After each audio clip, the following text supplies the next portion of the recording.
Das ist so mit Corona, das ist eine sehr heimtückische Erkrankung und auch jüngere Menschen können erkranken und erkranken auch sehr oft.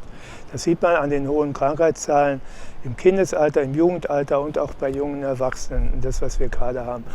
Und von diesen, vor allen Dingen junge Erwachsene, können sehr schwer erkranken.